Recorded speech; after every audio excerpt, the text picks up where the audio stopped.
আল্লাহ রাব্বুল আলামিন সর্বপ্রথম বাবা ইব্রাহিম আলাইহিস সালাতু ওয়াস সালামকে বললেন সূরাতুল হজ 27 নম্বর আয়াতের মধ্যে ওয়া আযিন ফিন নাসি বিল হাজ্জি ইয়াতুকা রিজালান আলা কুল্লি দামিরি ইয়াতিনা মিন কুল্লি ফাজ্জিন আমির।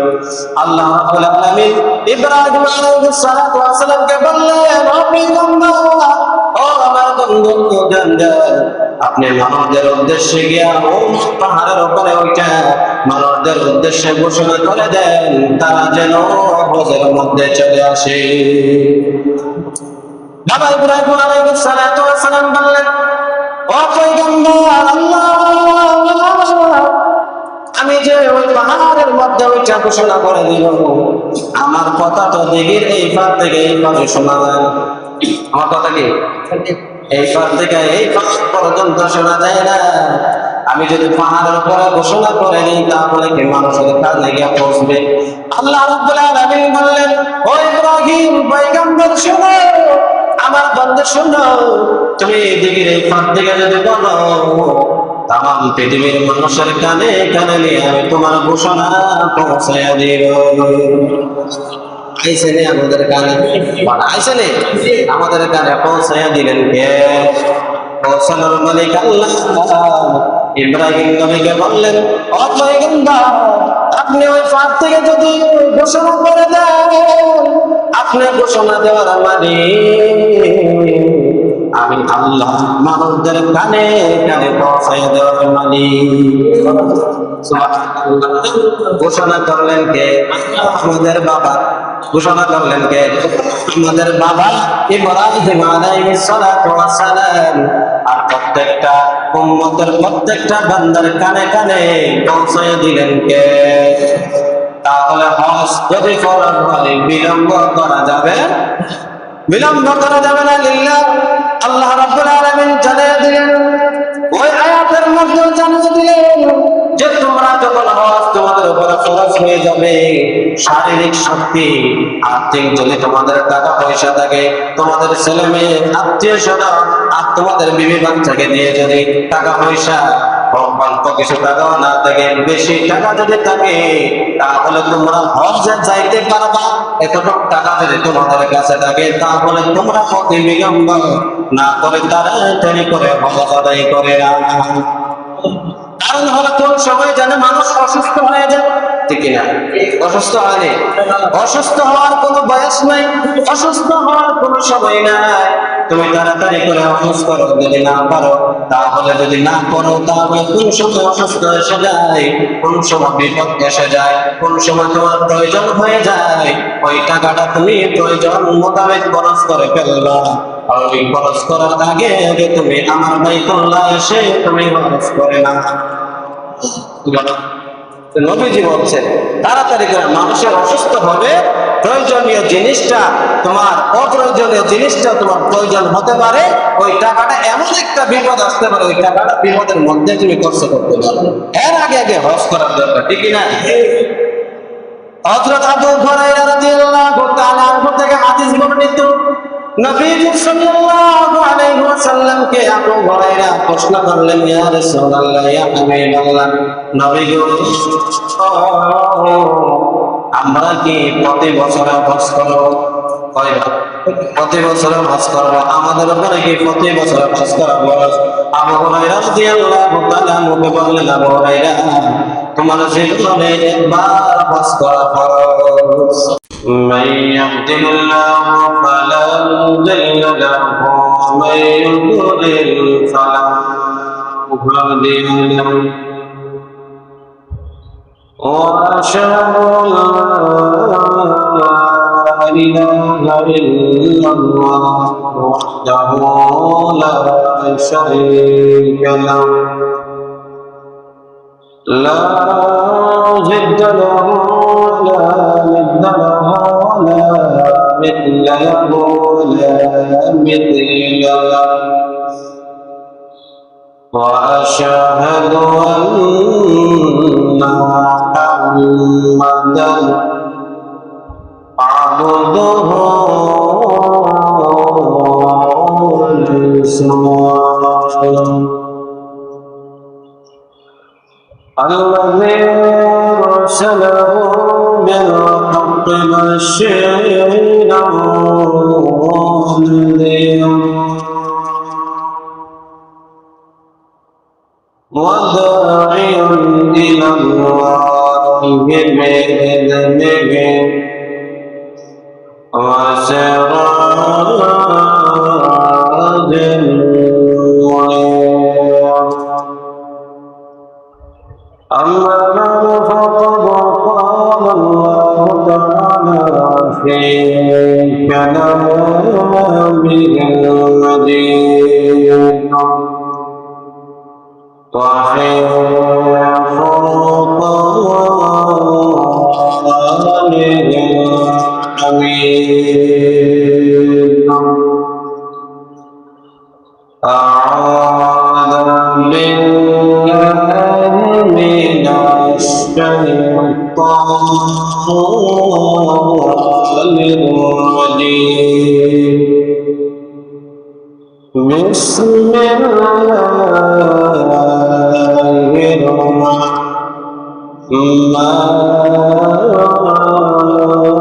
الرحيم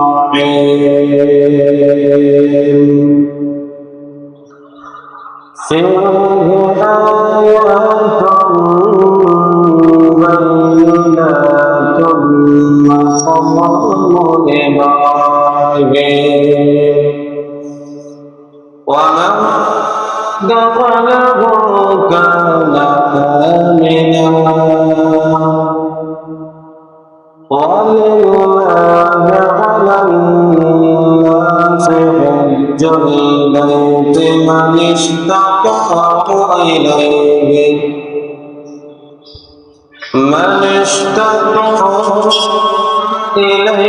سبيلا ومن كفر فإن الله غني عن العالمين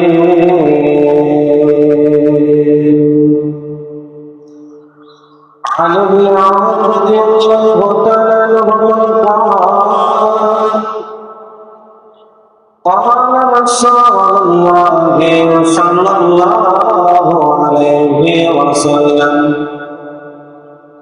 بني الإسلام خمس شهادة أن لا إله إلا الله وأن محمدا رسول الله وإقام الصلاة وإيتاء الزكاة والحج وصوم رمضان أو كما قال عليه الصلاة والسلام صدق الله العظيم صدق رسوله النبي الكريم ونحن على ذلك لمن الشاهدين والشاكرين والذاكرين والحمد لله رب العالمين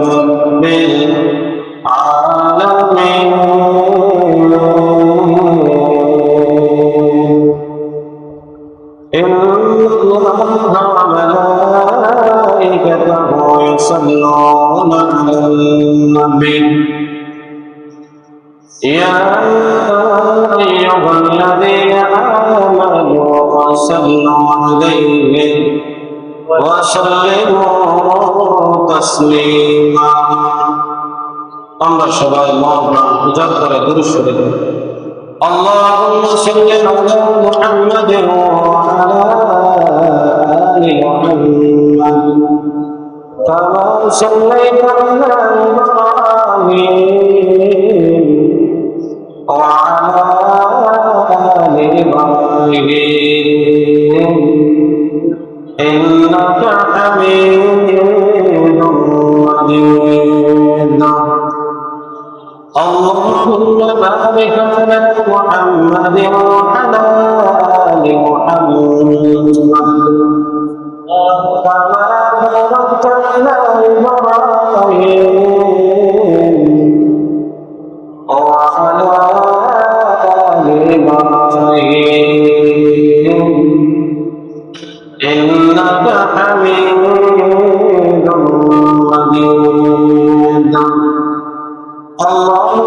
صل وسلم وبارك عليه.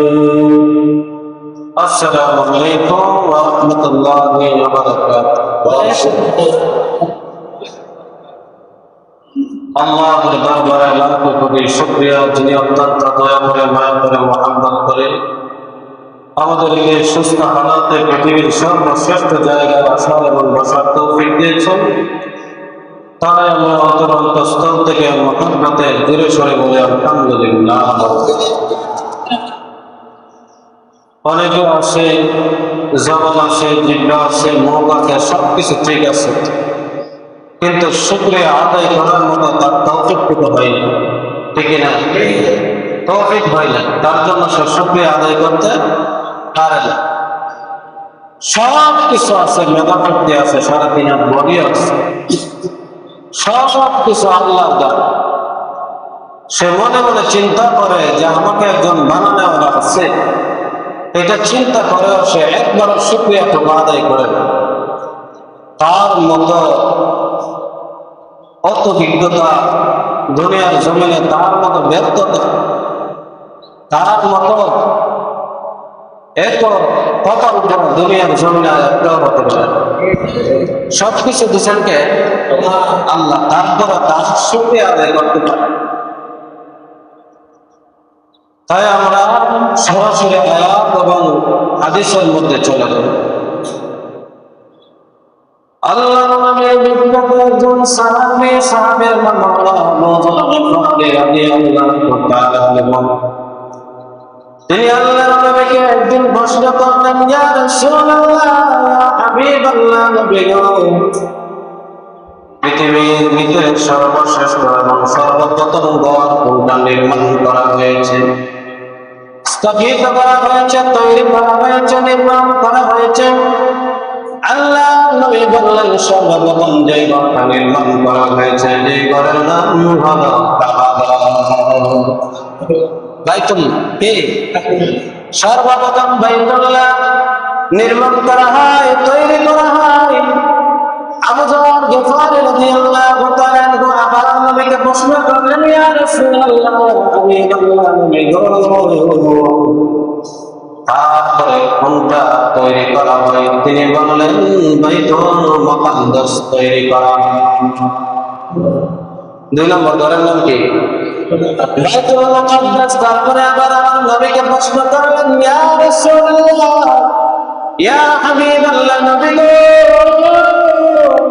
তারপরে কোন ঘরটা নির্মাণ করা হয়?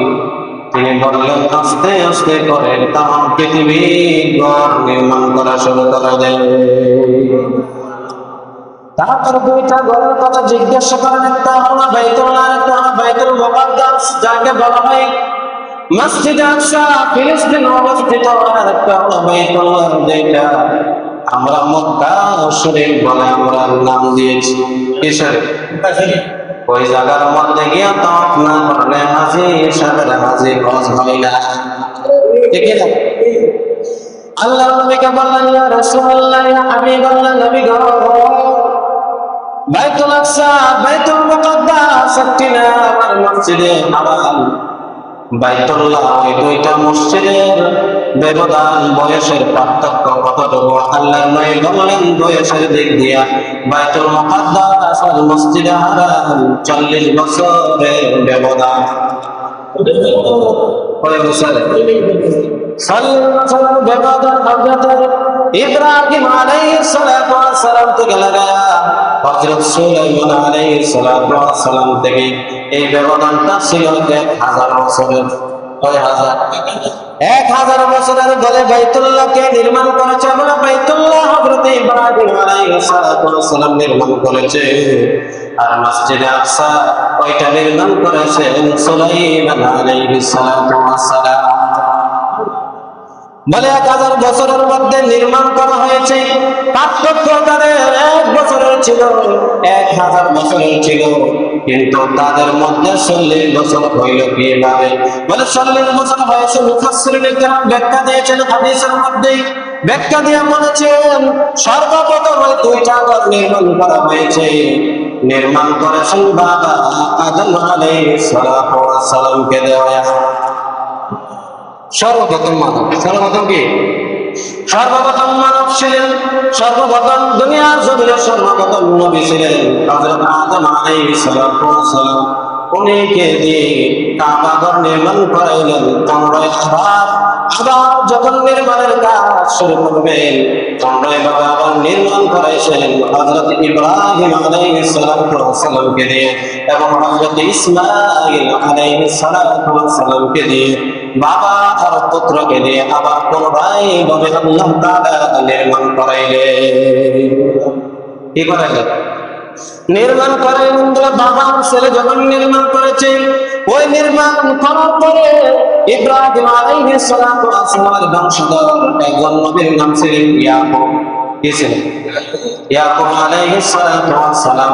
আবার ইব্রাহিম আলাইহিস সালামের ওই নির্মাণের পরে 40 বছর পর বাইতুল মুকাদ্দাস নির্মাণ করলেন। ওইটা দিয়ে কি বোঝালেন? 40 বছরের কি পার্থক্য? 40 বছরের কম বেশি এবং অতি তাড়াতাড়ি 40 বছরের ভিতরে আবার বাইতুল মুকাদ্দাস নির্মাণ করা হয়। সুবহানাল্লাহ। তাহলে আমরা বুঝলাম এই বাইতুল মুকাদ্দাস আর মসজিদে হারামের পার্থক্য হলো 40 বছরের বলে নির্মাণ করেছেন সর্বপ্রথম আদম আলাইহিস সালাম, তারপরে নির্মাণ করেছেন হযরত ইব্রাহিম আলাইহিস সালাম, তারপরে নির্মাণ করেছেন ইয়াকুব আলাইহিস সালাম। তার জন্য ওই মসজিদ আল্লাহ রাব্বুল আলামিন বাইতুল মুকাদ্দাস এবং মসজিদে হারাম আল্লাহ রাব্বুল আলামিন সর্বশ্রেষ্ঠ মসজিদ হিসেবে ঘোষণা করে দিলেন। কি করে দিলেন? সর্বশ্রেষ্ঠ মসজিদ বাইতুল মুকাদ্দাস। মসজিদে হারামে পড়লে একরকম সওয়াব, আবার বাইতুল মুকাদ্দাসে পড়লে আরেক রকম সওয়াব। যদি কোনো ব্যক্তি মসজিদে হারামে নামাজ পড়তে পারে তাহলে 1 লক্ষ নেকি হয়। আবার এই নামাজটাই যদি বাইতুল মুকাদ্দাসে গিয়ে আদায় করে 50,000 নেকি হয়। কয় হাজার? 50,000। এইটার হলো পার্থক্য। এটা কি পার্থক্য? তাহলে পার্থক্যগুলো আমাদের বুঝতে হবে, ইতিহাসগুলো বুঝতে হবে। না বুঝলে আমাদের ওই লাভ হবে না। তাহলে আসলে আমরা হজ 5টা জিনিস হলো ইসলামের। ইসলাম 5টা জিনিসের উপরে দাঁড়ানো। কয়টা জিনিসের উপরে? যেমন ভাবে ঘরটা নির্মাণ করলে 2টা খুঁটি আছে। কয়টা? 2টা খুঁটি শুধু মধ্যে দেওয়া আছে, আর আশেপাশে অনেকগুলা খুঁটি আছে। যদি 2টা খুঁটি না দেওয়া হইতো কোনো মানুষ সেই মসজিদে ভয়ের কারণে বসতো না। ঠিক না? ঠিক তেমনি ভাবে এই 2টা ঘরের খুঁটি দিলে, খুঁটি না দিলে যেইভাবে ঘরটা করার সম্ভাবনা আছে, ঠিক তেমনি ভাবে ইসলামের 5টা রোকন আছে। ওই রোকন থেকে 5টা থেকে যদি একটা কমে যায় তাহলে আপনার আমার ঈমানের দুর্বলতা হয়ে যাবে। ঈমানের কি হবে? দুর্বল। ঈমান দুর্বলতা হয়ে যাবে বলে কিভাবে? আল্লাহর নবী বিশ্ব নবী রাহমাতুল লিল আলামিন বললেন ইসলামের হলো কোটি কয়টা? 5টা। বুনিয়াল ইসলাম খামসিন শাহাদাতু আল্লা ইলাহা ইল্লাল্লাহ ওয়া আন্না মুহাম্মাদুর রাসূলুল্লাহ ওয়া ইকামিস সালাত ওয়া ইতাইজ যাকাত ওয়াল হজ্জি ওয়া সাওমি রমাদান। 1 নম্বর হলো আল্লাহকে সাক্ষী দেওয়া থাকে আল্লাহ ব্যতীত অন্য কোনো মাবুদ নাই, অন্য কোনো ইলাহি নাই, একমাত্র আমার রব, আমার মালিক একমাত্র আল্লাহ আছে, অন্য কারো না। ঠিক না?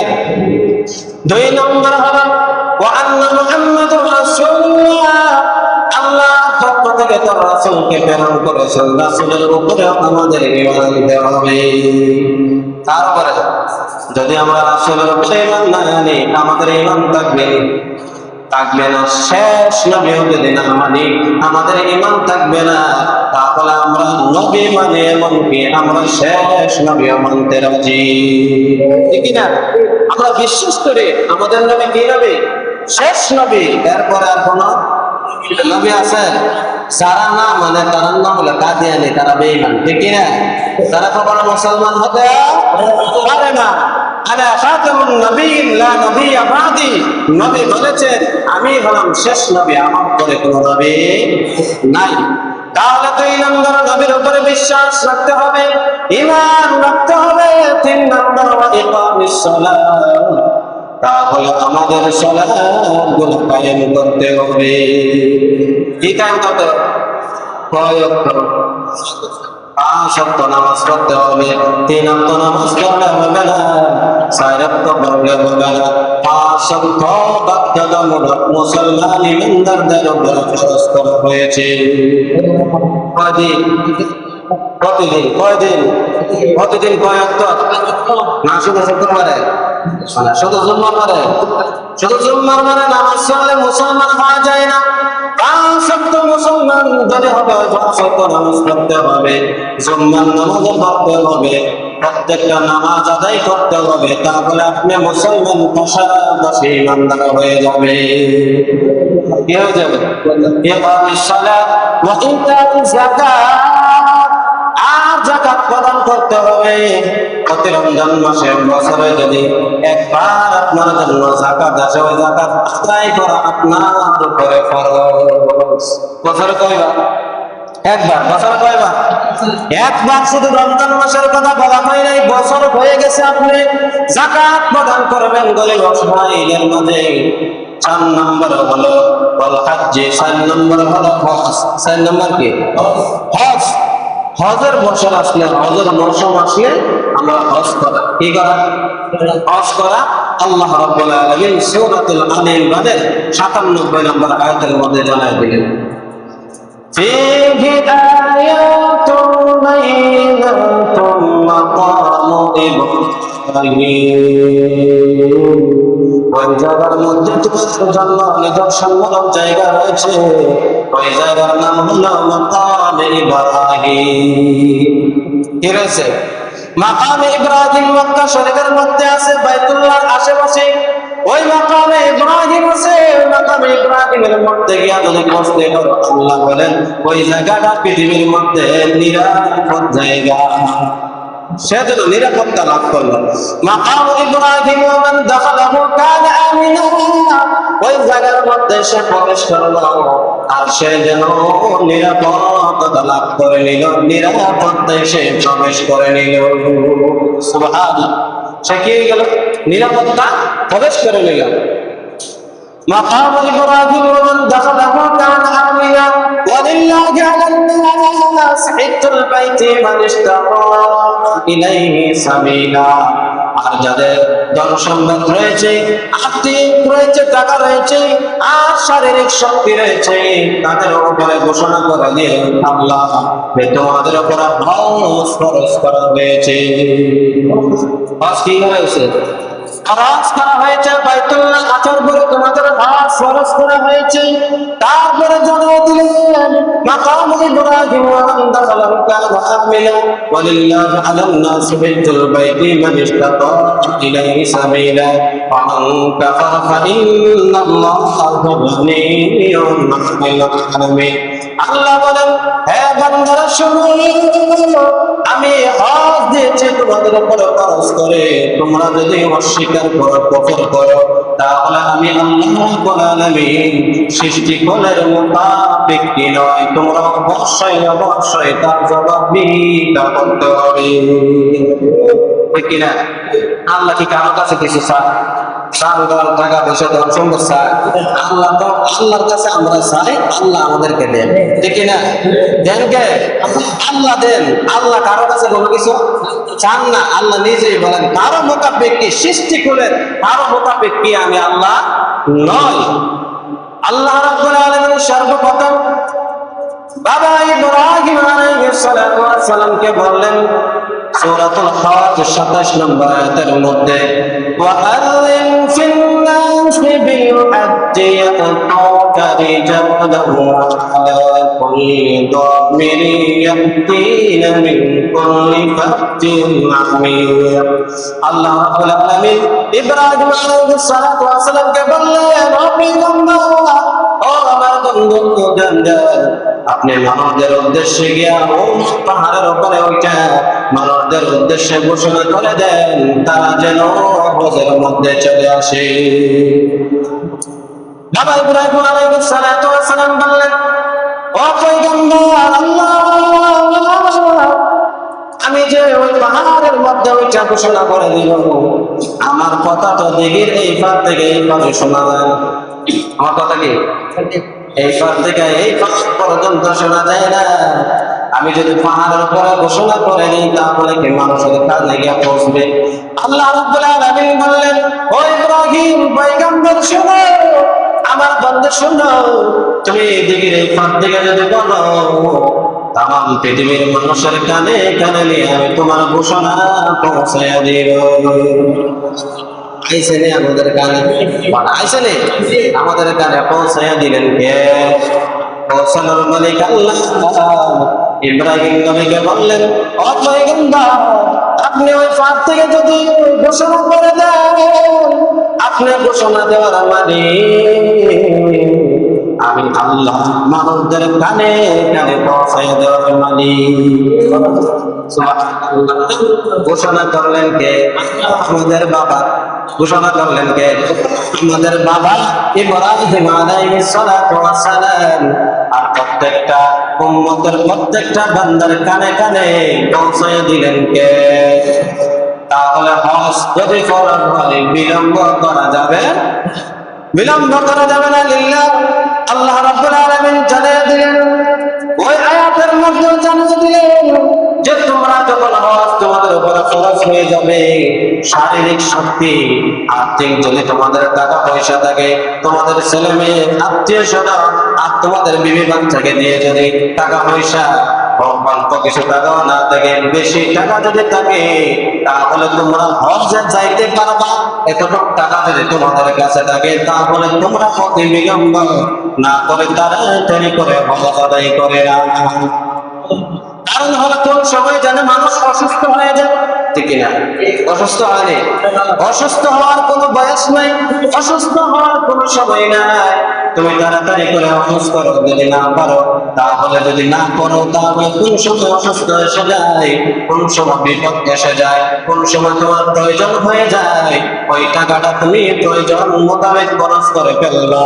আর ওই খরচ করার আগে আগে তুমি আমার বাইতুল্লাহ এসে তুমি খরচ করে না। নবীজি বলছেন তাড়াতাড়ি করে, মানুষের অসুস্থ হবে, প্রয়োজনীয় জিনিসটা তোমার অপ্রয়োজনীয় জিনিসটা তোমার প্রয়োজন হতে পারে, ওই টাকাটা এমন একটা বিপদ আসতে পারে, ওই টাকাটা বিপদের মধ্যে তুমি খরচ করতে পারো, এর আগে আগে হজ করার দরকার, ঠিক না?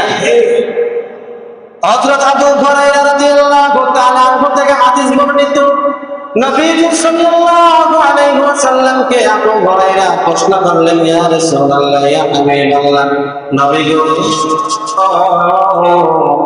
আমরা কি প্রতি বছর হজ করব? কয়বার? প্রতি বছর হজ করব। আমাদের উপরে কি প্রতি বছর হজ করা ফরজ? আবু হুরায়রা রাদিয়াল্লাহু তাআলা মুখে বললেন, আবু হুরায়রা, তোমার জীবনে একবার হজ করা ফরজ। কয়বার? একবার শুধু হজ করা ফরজ। তারপরে আবার জিজ্ঞাসা করলেন, ইয়া রাসূলুল্লাহ, আমাদের জীবনে কয়বার হজ করা ফরজ? তিনবার বললেন। নবী চুপচাপ হয়ে বসে আসলেন।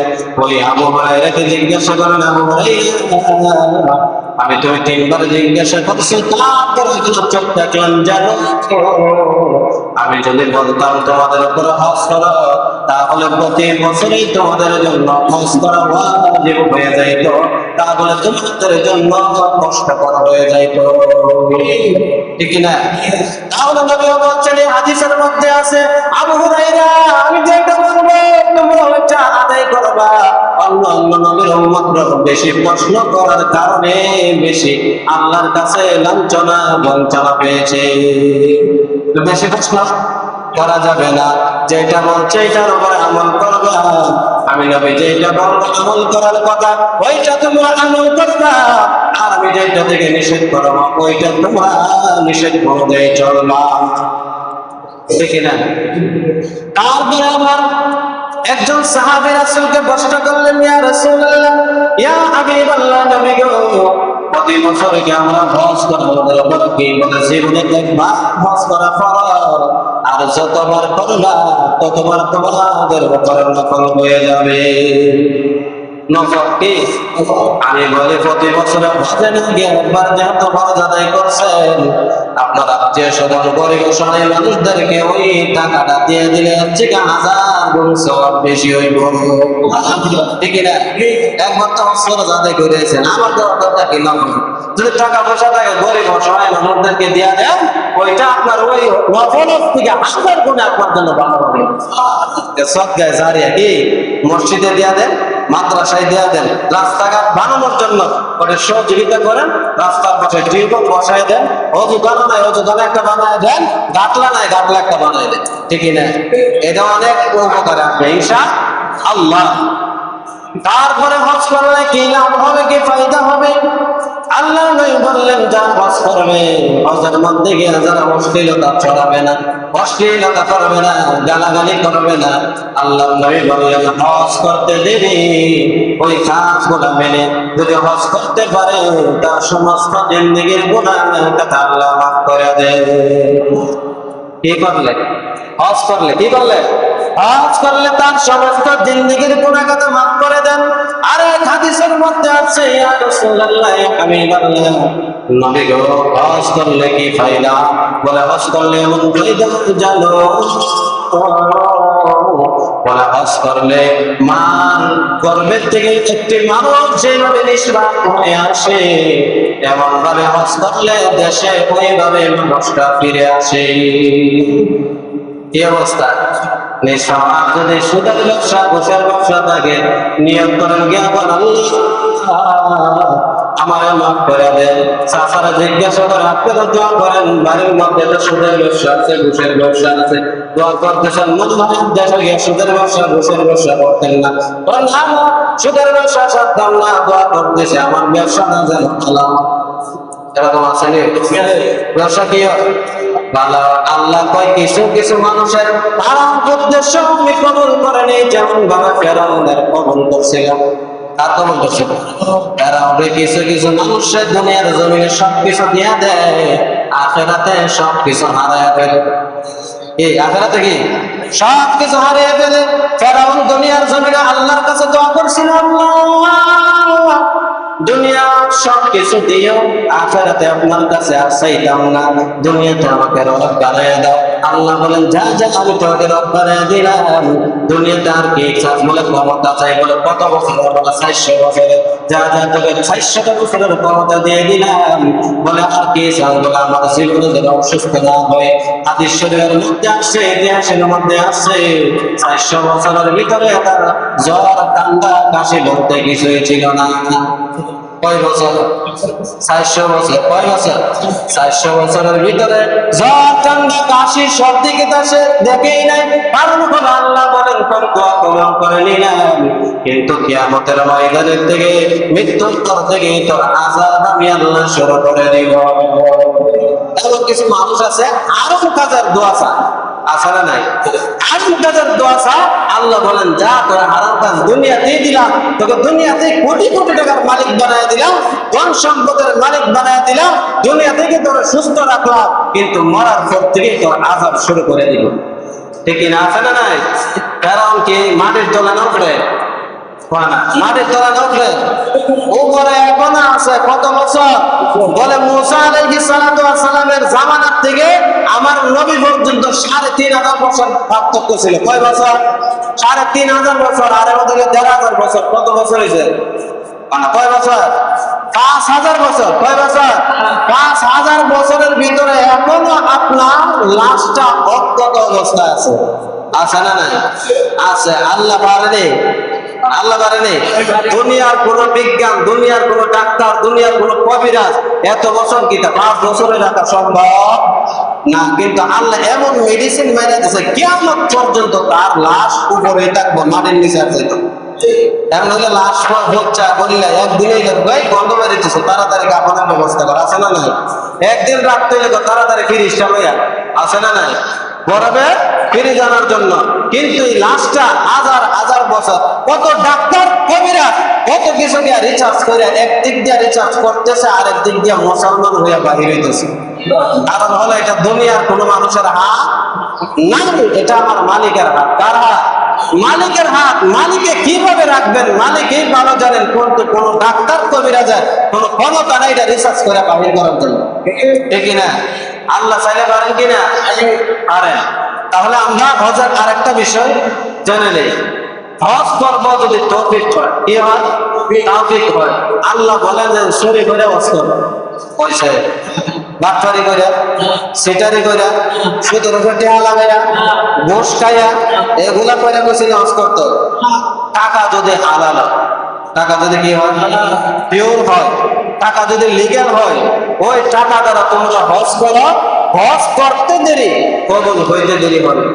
আর 2 নম্বরে টাকা হইলে কথা কয় না, 4 নম্বরে টাকা হইলে, 12 নম্বরে টাকা হইলে ফেলিনের মধ্যে আল্লাহ কইটা তামাশা করতে নেই। ফেলিনের মধ্যে হচ্ছে বাটপারি করে, সারা জীবন বাটপারি করছে, সারা জীবন সিটারি করছে, ফেলিনে সিটারি করার চিন্তা ভাবনা করতেছে, তার হজ তো কোনোদিন কবল হবে না। সে আমাকে আসছে নাফাক অবস্থায় সে ঘোরাঘুরি করার জন্য, কি করার জন্য? আরাম খাবার খাইয়া শরীর কি ফা কথা না পা করা পবিত্র না অপবিত্র হয়? অপবিত্র হয়। আর অপবিত্র মক্কা মদিনা গেলে পবিত্র হবে না, কোনোদিন হবে না। তার কারণে বাংলাদেশ থেকে পবিত্র হয়ে যাইতে হইব। কোন দেশ থেকে? বাংলাদেশ থেকে পবিত্র হতে হবে। হজ যারা করেন নিয়ত করতে হবে আগের থেকে, আল্লাহ আমার যদি এইরকম তৌফিক দেন, ছেলে সন্তানের ভরণ পোষণ দিয়া যে টাকাটা থাকবে 7 থেকে 8 লক্ষ টাকা বর্তমানে লাগে হজ করতে, ঠিক না? হজ করতে কয় লাখ? 7 থেকে 8 লক্ষ টাকা লাগে। যদি ওই টাকাটা আপনার ছেলে মেয়ে স্ত্রী ভরণ পোষণ দিয়া যদি আলাদাভাবে থাকে, এক্সট্রা ভাবে, তাহলে আপনার উপরে হজ কি ফরজ, হজ কি? আর যদি ফরজ আদায় না করেন, কিয়ামতের ময়দানে আল্লাহ রাসূল সাল্লাল্লাহু আলাইহি ওয়াসাল্লাম বলেন, এই ধন সম্পদ সবগুলা তার গলার ভিতরে সাপ বানায় দেওয়া হবে। কে বানায়? এক একটা সাপের মুখ থাকবো 99টা। কয়টা থাকবো? দুনিয়াতে একটা মুখ দিয়া তুই দৌড়ান দিলে আর উস্কানে না, ঠিক কিনা? আর কটা থাকবো? 99টা। সাপ কি দেহ তো শিকম না, সাপ থাকবো বিশাল বিশাল বড়। এই থাকবো সাপের লাগে আপনার দেহ দেখা যাবে না। আল্লাহ যেন আমাদের সবাইকে এই আলোচনার উপরে উভয় যেন আমল করতে পারে, আল্লাহ যেন তৌফিক দান করে। সকলে বলে আমি।